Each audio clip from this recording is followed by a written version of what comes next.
Welcome to the Shakaama Live Show with your host. I forgot my intro. Welcome to the Shakaama Live Show with your host, Shakaama.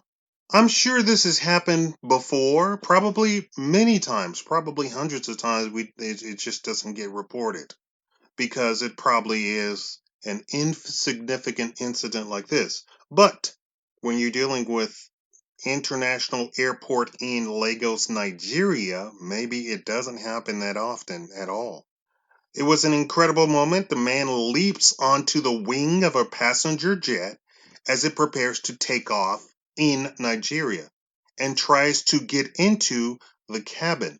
This story is by Jessica Green from Mail Online of the Daily Mail, which I believe is British. A man who climbed onto the wing of a plane as it prepared to take off from Nigeria's busiest airport has been arrested, authorities said. Footage filmed by a passenger, which you will see at the end of the video, on the aircraft captures a man as he moves around the wing of the plane at the international airport in Lagos on Friday.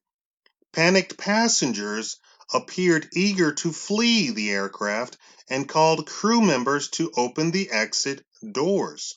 It was not clear how the man, who has not been identified, reached the Osman Air plane or what his intention was.